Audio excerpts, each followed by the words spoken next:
Слушай, смотри, картошка уже почти перецветает. Появились первые желтые листики там внутри. А когда мы обрабатывали? Когда? А, вот я записала сейчас. Вот смотри, 3 июня мы триходермин, трихофетом обрабатывали с подкормочкой. 6 июня гаупсин, 14 молочный коктейль. Вот так уже пора использовать трихофет.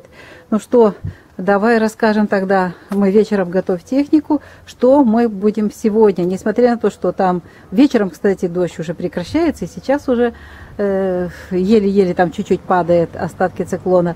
Завтра еще должен быть дождик, но если мы оставим без обработки, конечно же, могут быть проблемы, хотя там триходермин внизу есть. Давай-ка мы сделаем следующее. Мы сегодня возьмем 9 литров воды, 1 литр трихофита. Я вот здесь вижу, ты уже подготовил. Да, вот. Трихофит. 1 литр на 9 литров воды. Далее мы сюда же сразу же и подкормочку возьмем. Вот картофель, вижу, ты принес. Это у нас 15 миллилитров. Вот такое удобрение. Здесь все нужные микроэлементы для того, чтобы уже формировался картофель и готовился к хранению. Так, 15 миллилитров.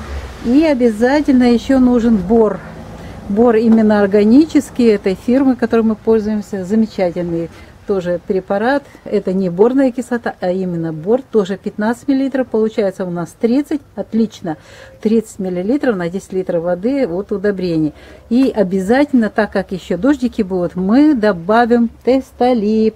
Тестолип, как всегда, у нас 15 миллилитров. Он очень хорошо удерживает вот эту всю вместе этот раствор, и триходермин будет работать, и удобрение сработает хорошо.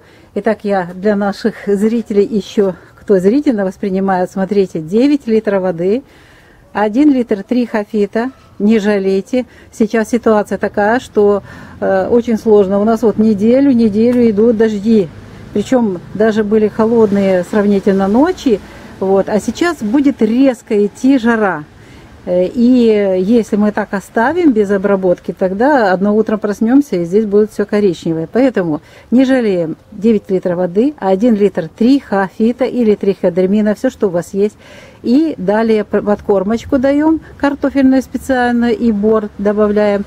Ну и обязательно прилипатель, биоприлипатель, который тестолип называется, который будет нам служить более дольше. И даже если будет дождь завтра, то ничего страшного не будет.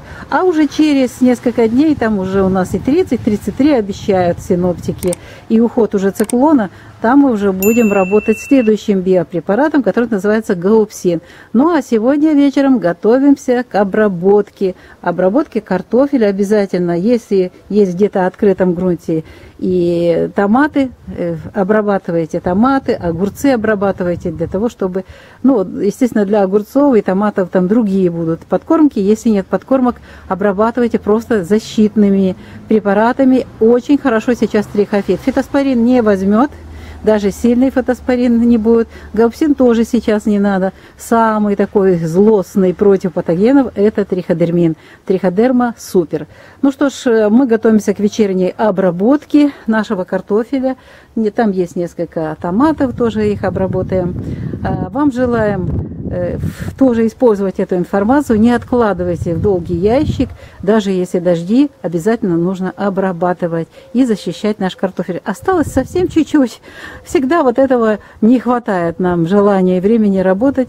Но вот сейчас в данном случае вот такая у нас обстановка, дожди, и мы ориентируемся по погоде и, естественно, выполняем свои задачи, которые мы наметили. Нам нужен урожай картофеля. Урожай, хороший урожай второго хлеба. Всего доброго, до новых встреч в новых видео. Удачи вам в ваших обработках.